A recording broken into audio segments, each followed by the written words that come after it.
Naglahong parang bula ang pinaghirapang pananim ng isang magsasaka sa Sitio Makugkok, Barangay Kalamagan sa bayan ng Bugyas nitong kamakailan. Ang nasa 400 kilo kasi ng carrots na dapat niyang aanihin, nilimas na mga hindi pa nakikilalang suspect. Ayon sa mga kamag-anak ng magsasaka, sinamantala ng mga suspect ang dilim ng gabi para anihin ang mga carrots na nakatakdasan ng maani kinabukasan.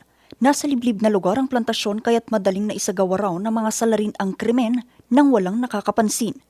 Iniwan ng mga suspect ang 2 sako ng bagong aning karot matapos umanong maramdaman na may paparating na mga maagang gumigising sa lugar.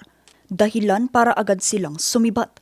Hindi natuloy ang planong pag-aani ng magsasaka dahil bumisita ang kanyang pamilya sa isang kamag-anak na nakakonfine sa ospital, isang pangyayaring sinamantala ng mga suspect para isagawa ang pagnanakaw. Patuloy naman ang investigasyon ng mga otoridad para matukoy ang pagkakakilanlan ng mga salarin. Vanessa Bugtong, RNG News.